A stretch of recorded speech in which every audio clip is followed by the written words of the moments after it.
Good evening, everybody, and welcome to the Metal Magdalene with Jet right here on Metal Messiah Radio. Tonight, we are honored to have with us the legendary Chuck Billy of Testament. Welcome back to the show, Chuck. Thank you for having me back.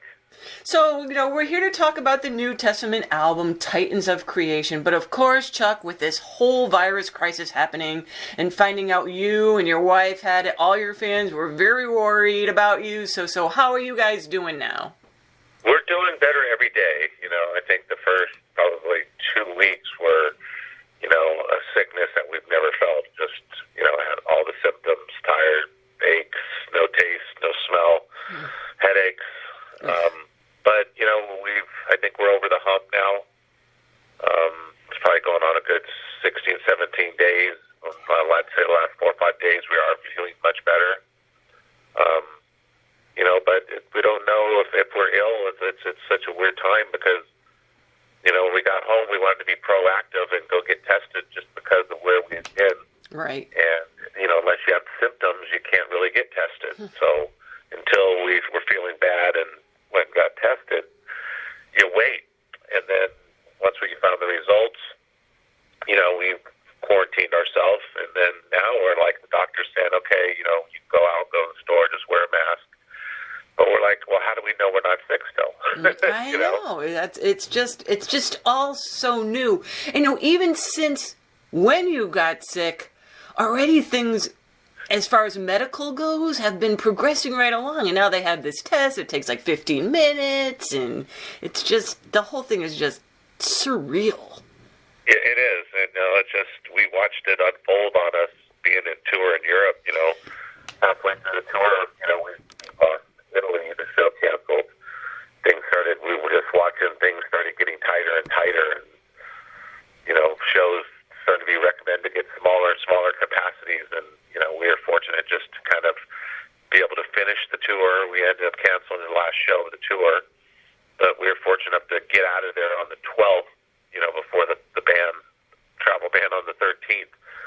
So, we were kind of nervous. We watched it all kind of unfold, and weren't ill when we were in Europe. It's just, right. Once we got home within a 24-hour window, a lot of us had the same symptoms and just didn't feel good. And, we all kind of assumed we probably all have the same thing. Right.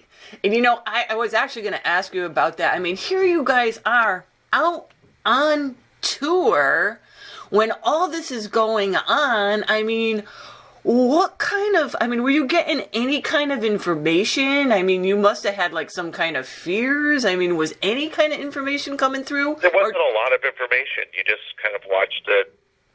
I mean, when something's like that, right away you think, the only way to contain this is for everybody to not go anywhere. Right. And, so is that really going to happen? You thought, how's that going to happen around the whole world,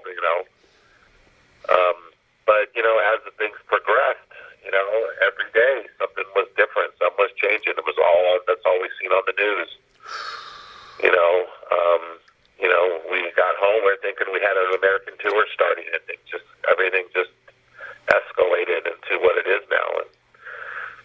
And now everybody's suffering and taking a hit over this, Yeah, it's surreal. I don't know what other words to say for it. And now, were you guys given anything while you were home, or were you just riding the damn thing out? No, a few of us got medication that was for the malaria. Right. Medication. And I don't know if it helped them or they gotten better, but, I think we've all kind of rode it out. Right. I wouldn't say we're 100%, but we're feeling better, but we're still, I would say I'm not 100%. No. So, we just going to keep riding out till they say different. Well, hey, at least you're not laying in the bed staring at the dog puke anymore, right? No, I know. That was terrible. But, we were saying to ourselves, we're just fortunate to get home because we're like, sick as we felt and we're like, can you imagine if we were stuck in a hotel room you know in what? Europe? I was going to say that too.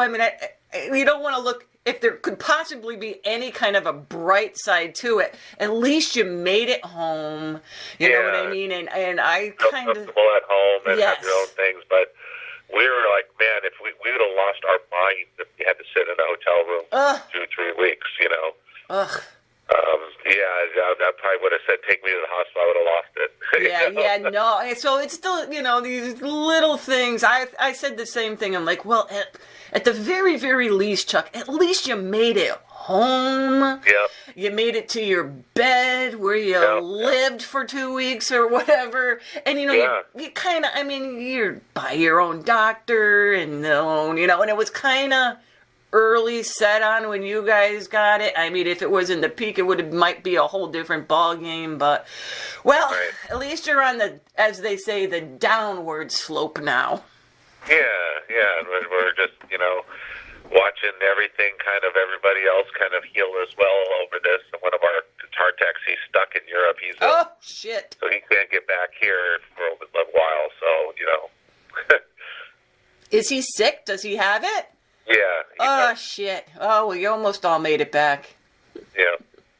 Well, hopefully things turn out okay for him. I mean, like I said, it's scary stuff, but, everyone was and has been sending all kinds of positive energies to you guys and prayers, and to everyone involved, in the tour with, your crew and your families and everything. So while you guys were laying there, we were thinking about you, Chuck.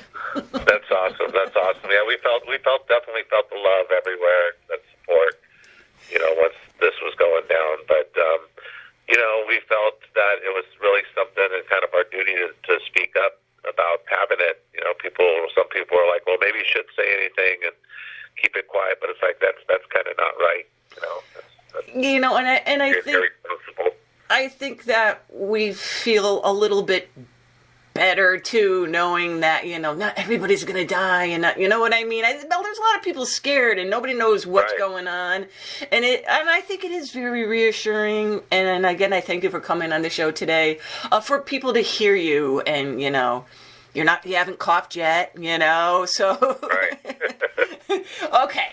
Let's get on to the new album, shall we? Some positive stuff here for a change. All right. So, the new album, like I said, last we talked was like back in 2016 when Brotherhood of the Snake came out, and so much has happened in 4 years. So how much touring have you guys done in the past 4 years? It seemed like you were playing every freaking festival and show all over the world. Yeah, we're keeping quite busy. We actually kind of planning to get into the studio sooner to start recording and writing and recording. But the Slayer farewell tour came along. Mm-hmm. And of course, we had to do that. And and I think maybe thankfully just being a part of that tour, seeing the excitement of the fans and all the old school fans, maybe it sparked a little something in Eric and us and just got us a little fired up once we completed that. Decided, okay, no more touring, let's keep our books clear for about 9 months and just focus on this record. Mm-hmm. And that's what we kind of did. And I think it wasn't a thorough process. I'd say it was kind of like the process from Brotherhood as far as getting into the studio. We didn't finish all our demos for this record. We kind of had a bunch of riffs and a bunch of lyrics and a bunch of melodies and things like that. Most of the songs, I never heard the bass, never heard a solo. It was just kind of constructing songs, on this one. I mean, do you guys have a main songwriter in the band, or do you all write? It's Eric. Mm-hmm. Eric's the main writer. But, everybody's always open to contribute, Right. Eric seems to be the one to lead the charge. And so how did you guys approach this album musically, Chuck? Well, I know when we first sat down and said, okay, what do we want to write? Because when we finished the Brotherhood, we felt like, wow, I feel like I got some songs still left in. Mm-hmm. So, of course, but also we said, but we also would like it to be a little more thrashier. That's also what we said our goal would possibly be. Mm-hmm. And so that's kind of where we set it. And the first song, Children of the Next Level, was the first song musically, lyrically. And it could have been really off of Brotherhood, as far as the vibe of the song and where the topic was. But then all the rest of the songs kind of just took their own shape and their own, vibe as they came to me as I was delivering them. So, think it's, whatever, maybe I was just in a different mood and different headspace this time around and just more focused and really started knocking out some songs, but they weren't the same. There were a lot of different stuff and different moods that he wrote, which I think kept the record interesting.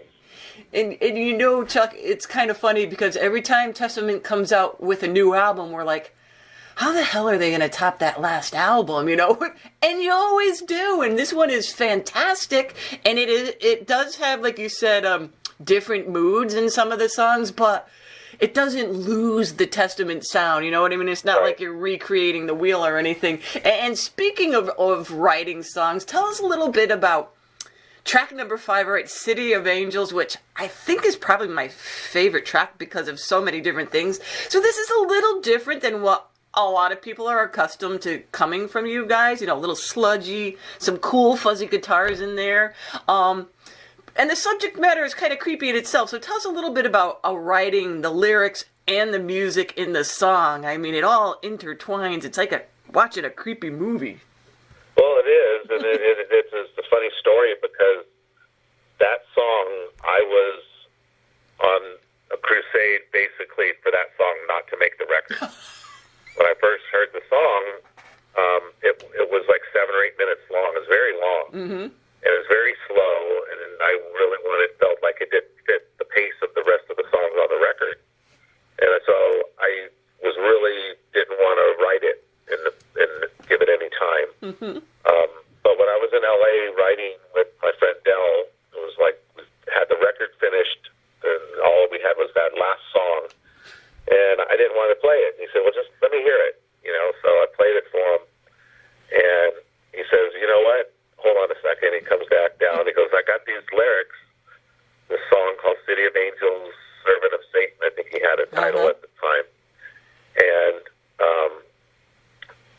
give this a shot. And so I read it, and it was the, story basically of the Night Stalker, Richard Ramirez. And I said, okay, it could have that vibe. It's real sludgy and moody, this song. And so I read through it, and it actually fit. And it was like, wow, this big story that he wrote for this long song just happens to work.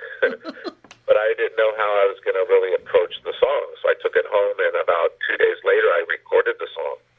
And not knowing, because I never sang it yet, how I was going to approach it. So once we started recording, I approached it with a different tone of voice, a different delivery, I guess. Yeah. And then in the bridges, I tried doing these harmonies, which I never do harmonies. I don't do that shit. But I gave it like a 3-part harmony, and it started opening up this whole feeling of the song. And then the song, the lyrics really made sense. And it just really took its own life in the studio. But when we were done recording it and had a chance to really listen back, it really was a standout song. So it's just funny how I fought it to the end, not be on there to be one of the standouts. And it found its way to the record. It's just so weird.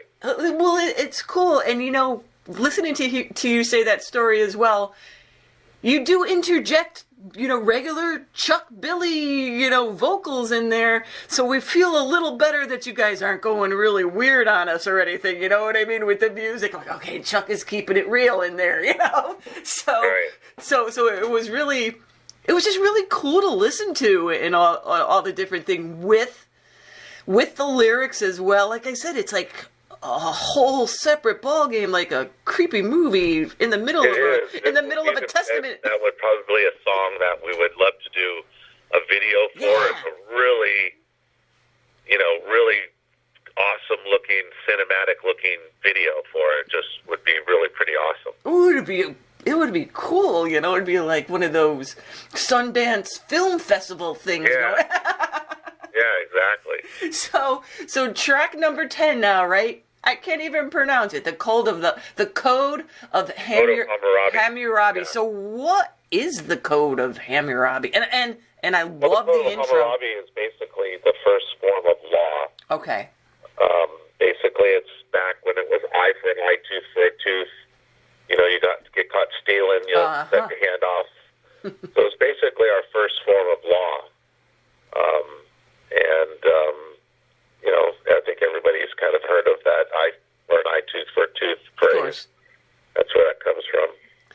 That's kind of cool. And of course, we love the intro to that one.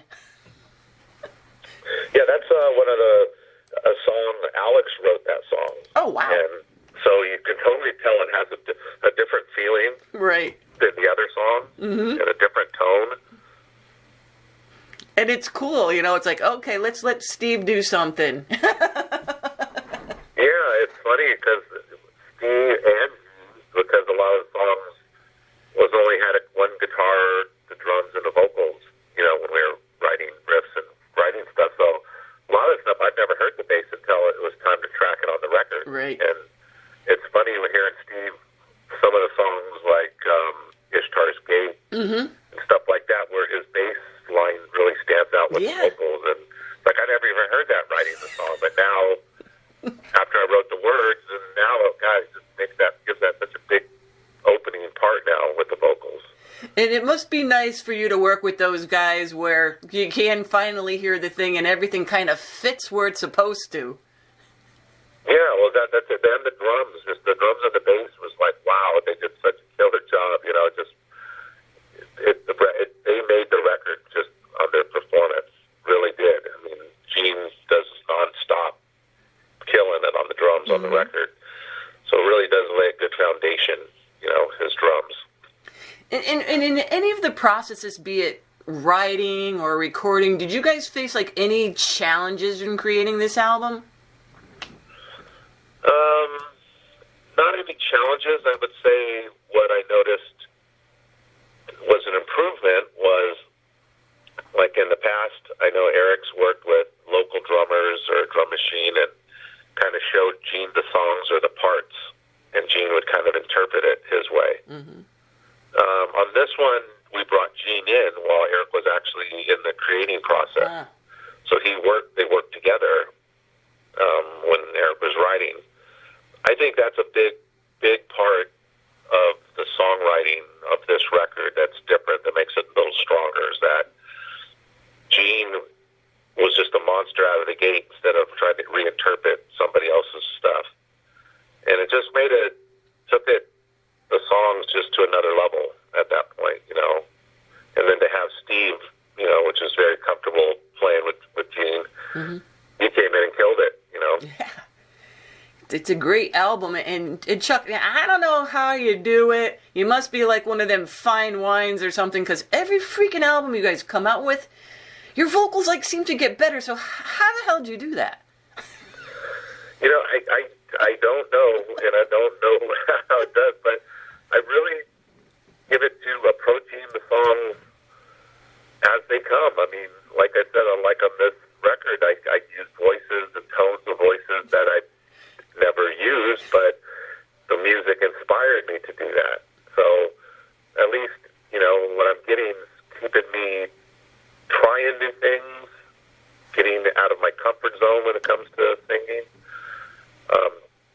And it just makes it better, because when you're uncomfortable, you really want to give it your all and make it right, make it feel right. So, when you really connect with it, when you're not comfortable, then, it's actually a really good feeling that as when you hear it back and go like, wow, I finally found that melody after, I probably would have gave up on it before.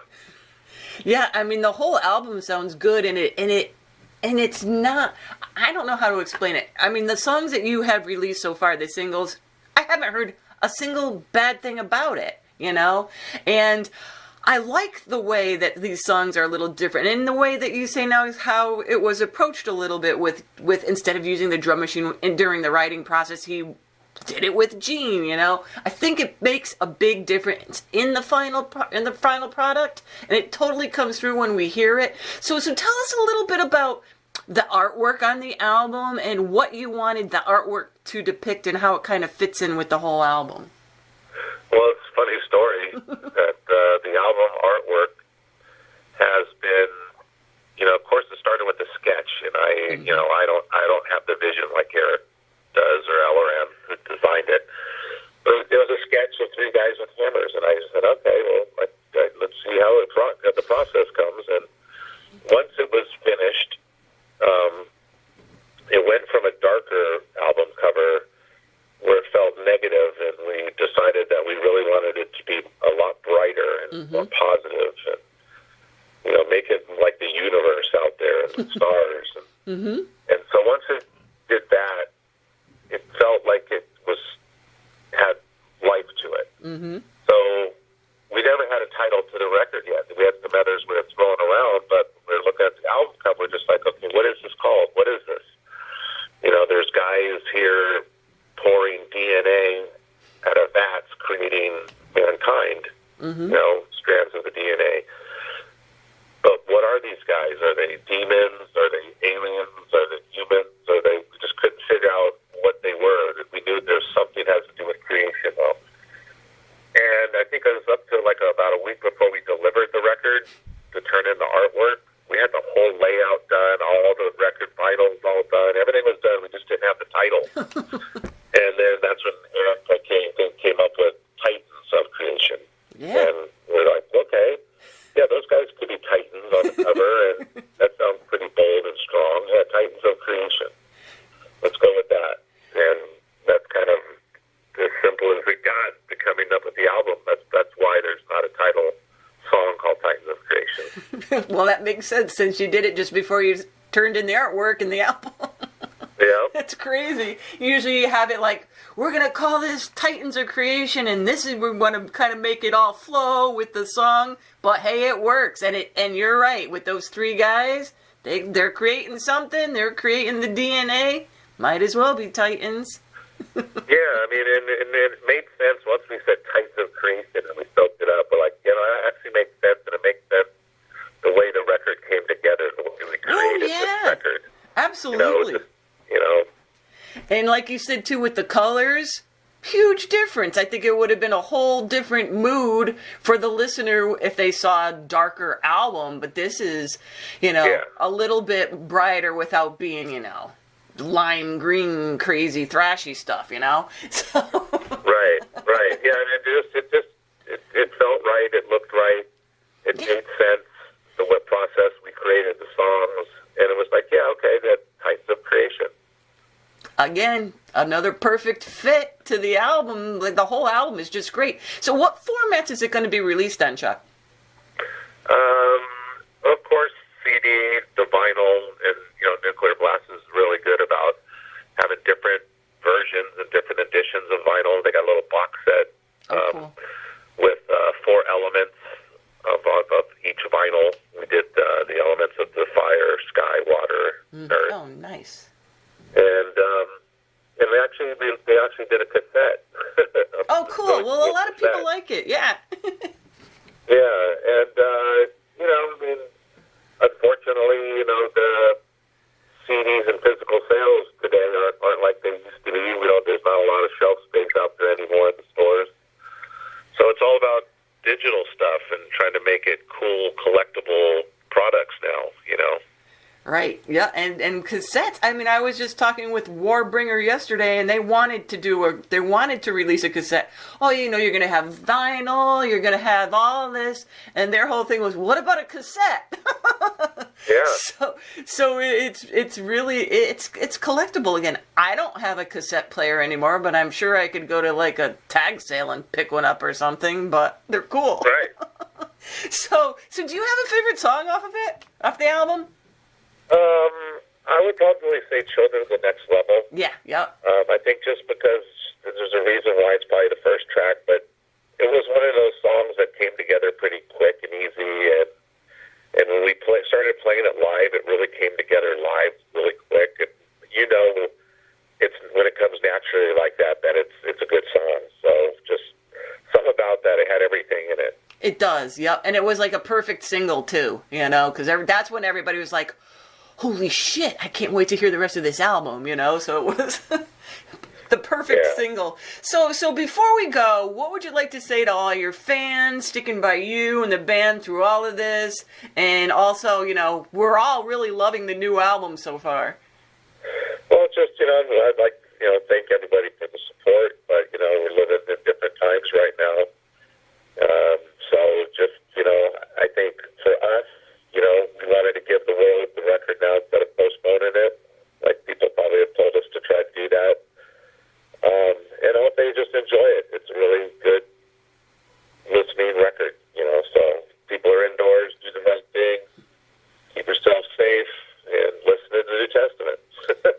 So there you guys go. Testament has a new album coming out April 4th called Titans of Creation off of Nuclear Blast Records. And of course, we'll be playing some of the cuts off it on tonight's show. And Chuck, thank you so much for taking the time to do this with us today. And we wish you, the band, and all your crew and families all the best. Thank you so much. Good talking to you.